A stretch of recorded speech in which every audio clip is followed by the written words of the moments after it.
di sini orang-orang munafik mereka membeli kesesatan dengan hidayah. Artinya 5 makna ini tadi. Mereka lebih memilih.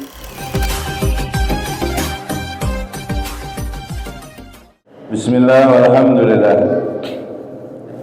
Wassalatu wassalamu ala rasulillah Sayyidina Muhammad bin Abdullah wa ala alihi wa sahbihi wa man wala wa la hawla wa la quwwata illa billah. Rabbi syrah li sadri wa yassir li amri wahlul 'uqdatam min lisani yafqahu qawli.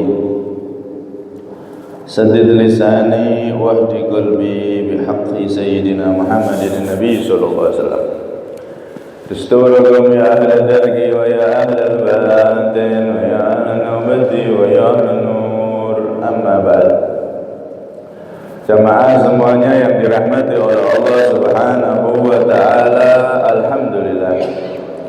Kula panjenengan dikumpalaken dening Allah Subhanahu wa taala kembali untuk sama-sama beriktikaf, duduk, mempelajari, menghidupkan ilmu warisan Nabi sallallahu alaihi wasallam. Semoga duduknya kita membuahkan duduknya kita kelak di surganya Allah Subhanahu wa taala bersama Rasulullah sallallahu alaihi wasallam, dan semoga kita semua diberi umur panjang, sehat walafiat, setelah itu diberi kesempurnaan husnul khatimah. Amin Allahumma amin. Hadirin jamaah semua yang dirahmati oleh Allah Subhanahu wa taala. Kita sampai pada firman Allah surat Al-Baqarah ayat yang ke-16. Allah Subhanahu wa taala berfirman, "Ulaikal ladzina ishtarawud dhalalata bil huda, fama rabihat tijaratuhum wa ma kanu muhtadin." Ulaika, mereka orang-orang munafik. Alladzina, adalah orang-orang istarau ad-dhalalata bil huda, yang membeli kesesatan dengan petunjuk. Artinya petunjuk ditukar dengan kesesatan.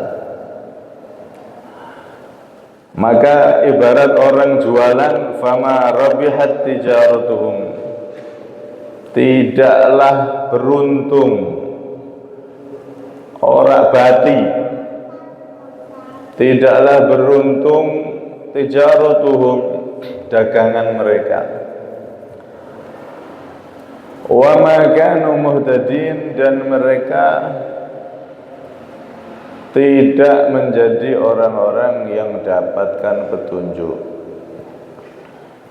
Jadi di sini masih seputar sifat-sifat orang munafik, yang mana Allah Subhanahu wa taala sangat panjang sekali menyebutkan sifat-sifat mereka agar kita berusaha menjauhi sifat-sifat tersebut,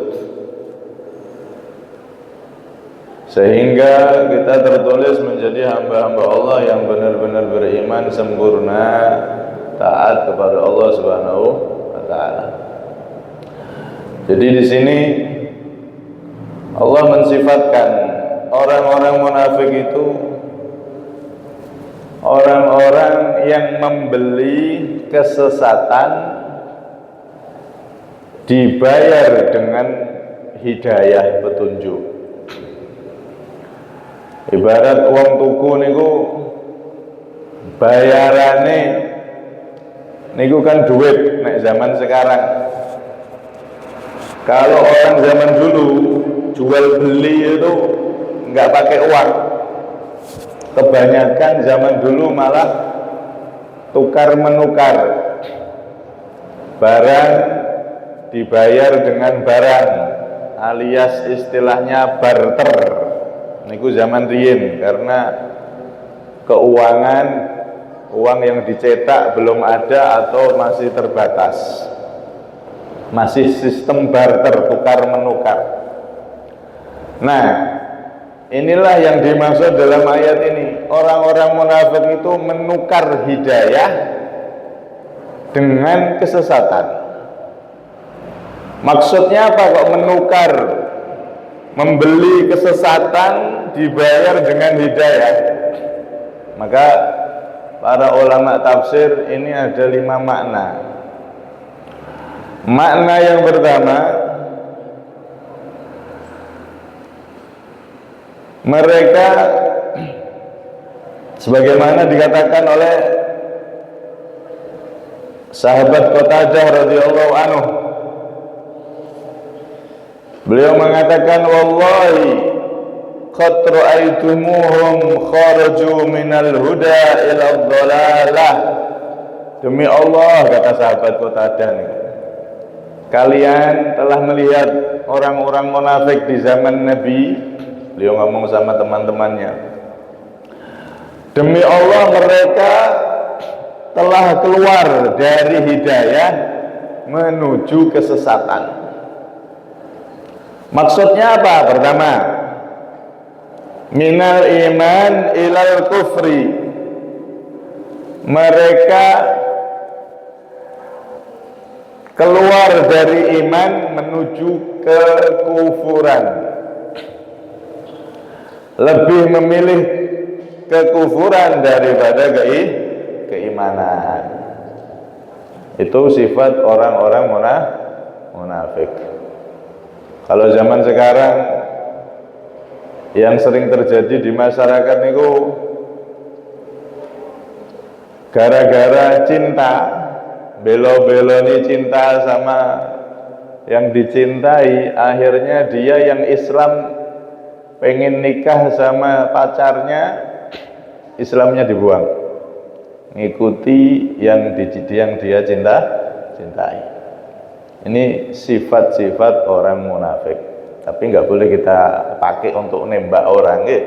Ini koreksi untuk kita pribadi sendiri. Jadi orang munafik itu mengutamakan kekufuran daripada keimanan, milih kufur daripada iman.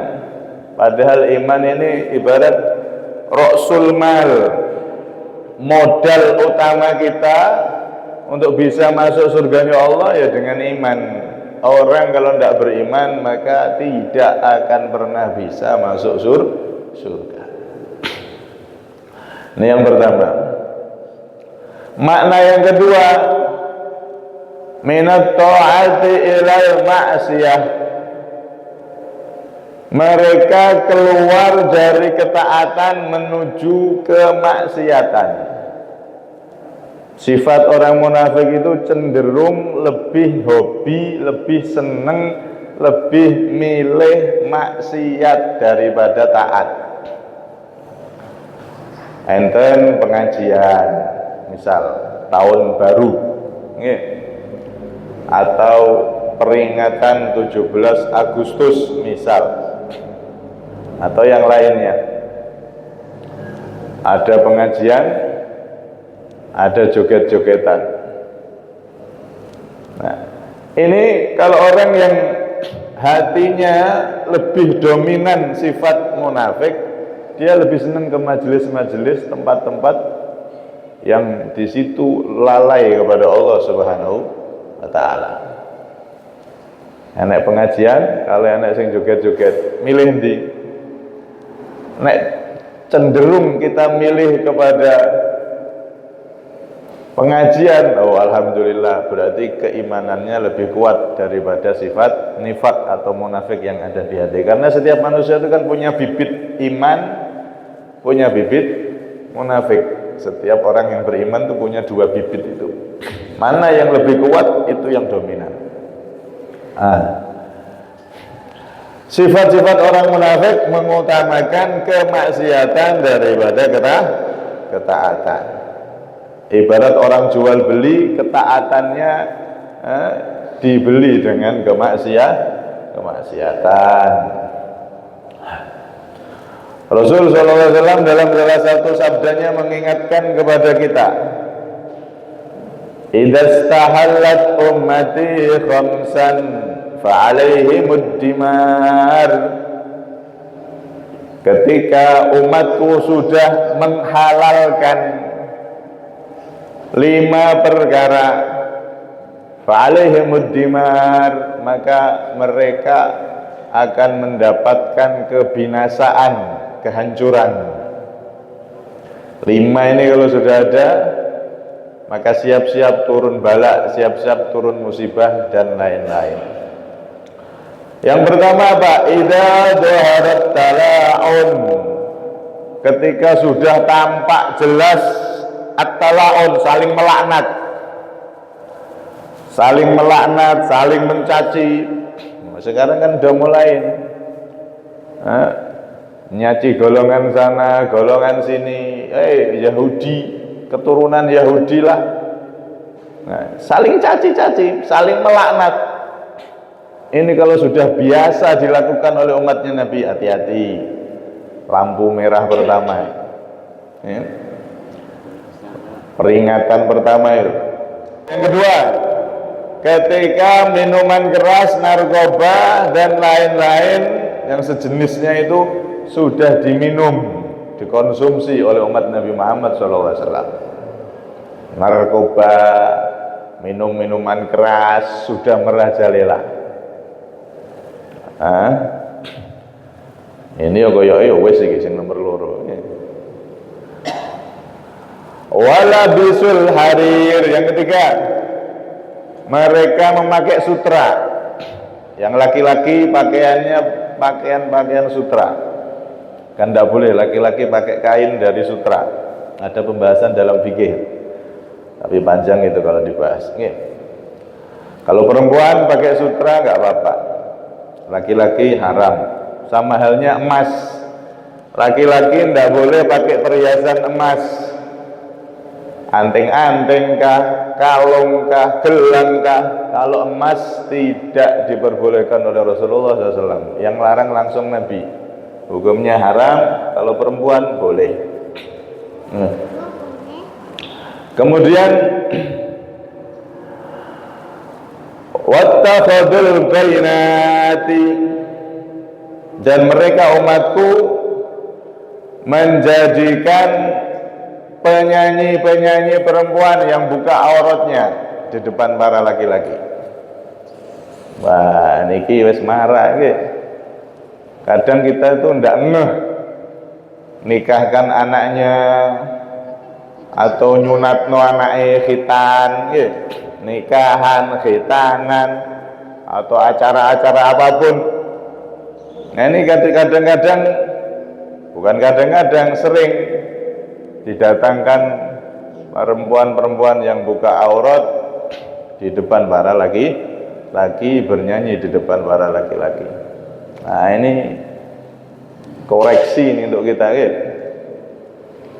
Kalau memang hiburan itu diperlukan, hiburan yang datangkan rahmatnya Allah, seperti hadroh, terbangan, sholawatan.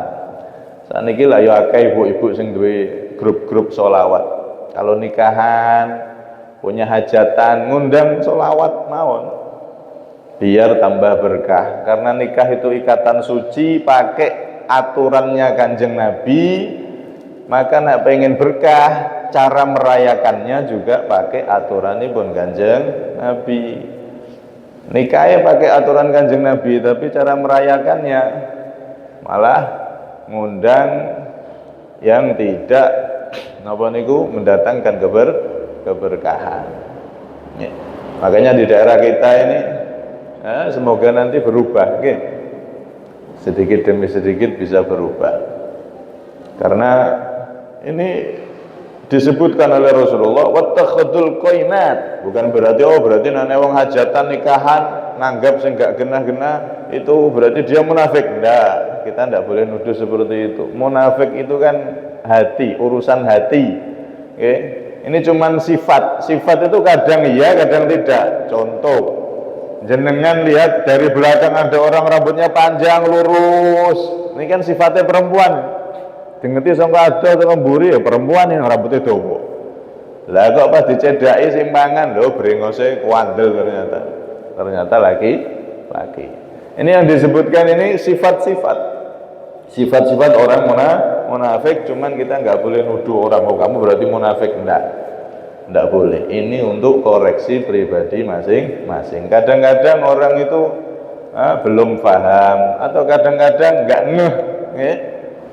Kemudian waqtafar rijal birrijal, laki-laki cukup dengan laki-laki alias seneng laki-laki. Wan nisa bin nisa, perempuan seneng sama perempuan. Kalau bahasa sekarang apa? LGBT, ya. Seneng sesama jenis. Naudzubillah min dzalik. Ini juga sudah mulai marak. Kalau 5 ini sudah ada, saling melaknat, minuman keras merajalela, memakai sutra bagi laki-laki, menjadikan penyanyi perempuan yang buka aurat, ya. Laki-laki perempuan senang sesama jenis. 5 ini kalau sudah ada, fa'alaihimud dimar, kata Rasulullah. Siap-siap dapatkan kehancuran dari Allah Subhanahu wa ta'ala. Karena itu ini sifat dari orang munafik. Mereka membeli kemaksiatan dibayar dengan ketaatan, alias mereka memilih kemaksiatan daripada ketaatan. Kemudian makna yang ketiga, wa minal jama'ati ilal furqah, mereka keluar dari persatuan menuju perpecahan. Senengane mecah belah, itu orang munafik, ya. Padahal Allah Subhanahu wa taala di dalam Al-Qur'an sudah menjelaskan, memerintahkan kita untuk saling bersatu. Wa'tasimu bihablillahi jami'an wa la tafarraqu.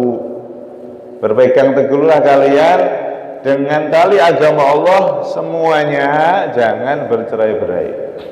Bersatu niku ndak harus jadi satu.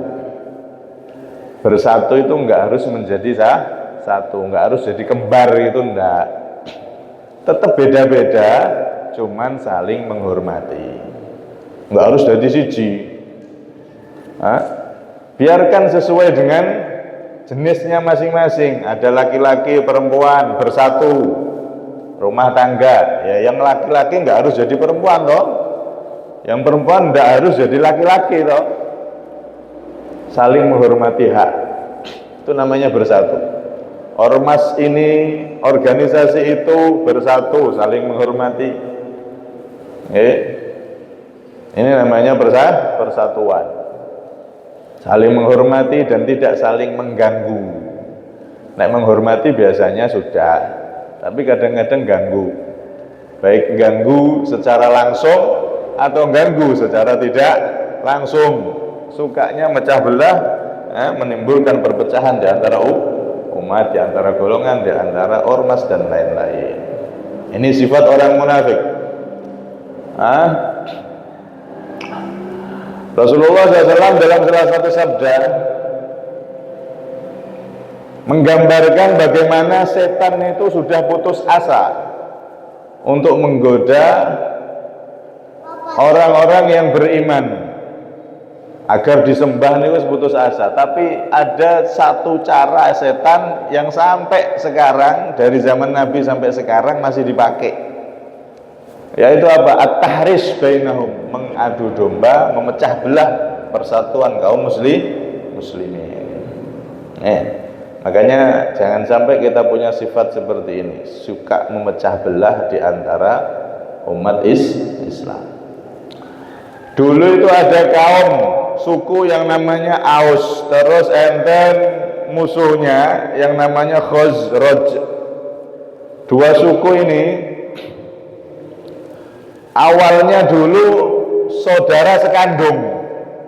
Aus sama Khazraj ini saudara sekandung.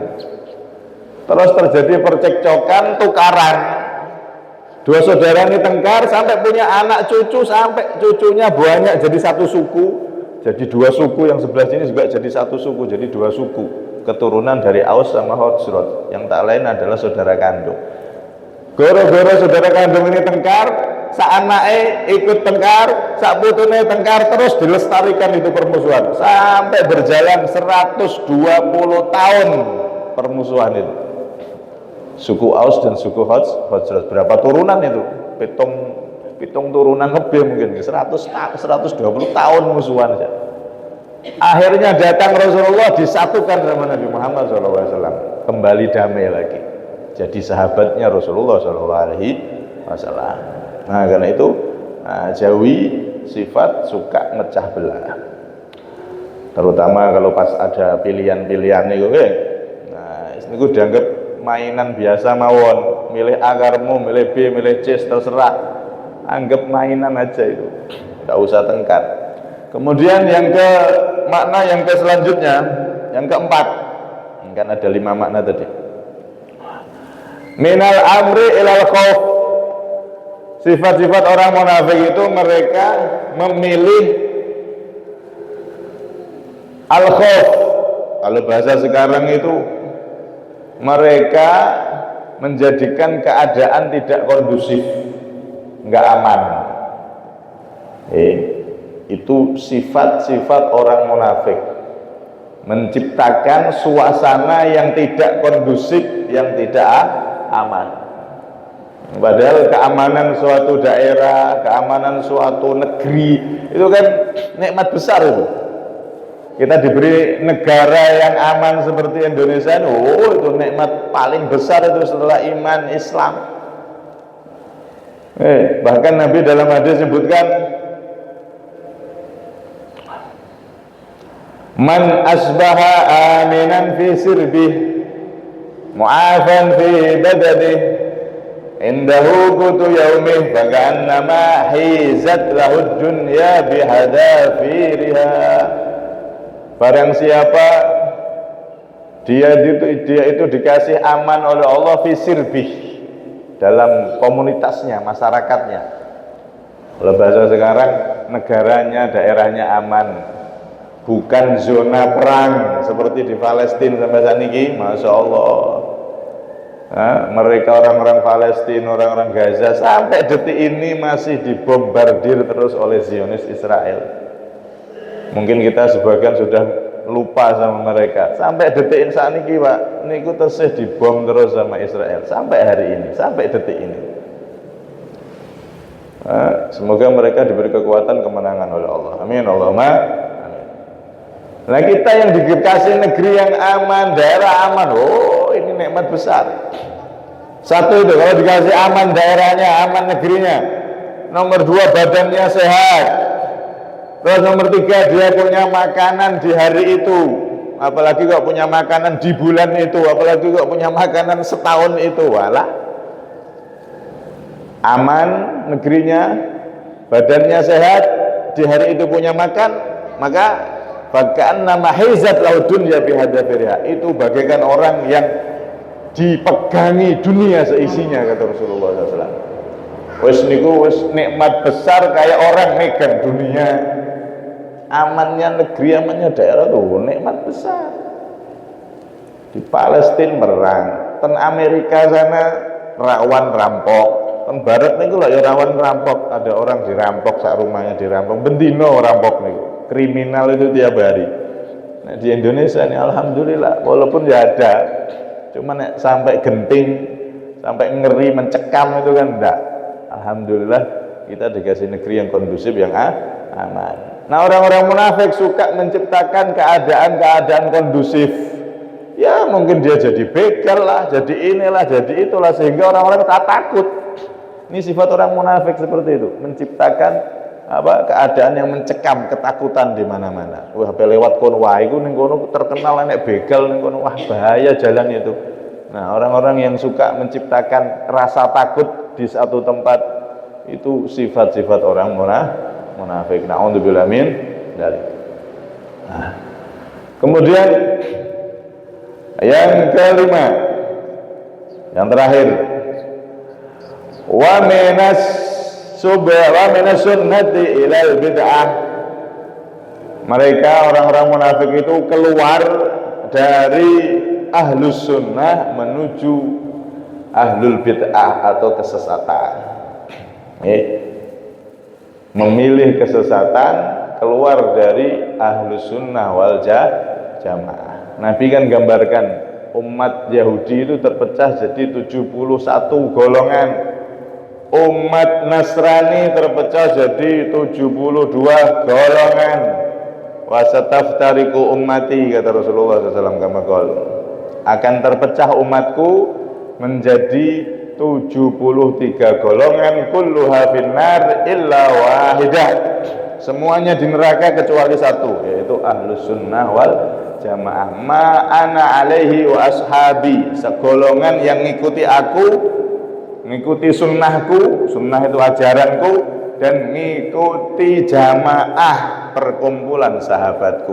Makanya disebut ahlus sunnah wal jamaah, orang-orang yang punya akidah keyakinan ngikuti Nabi dan ngikuti para sahabat.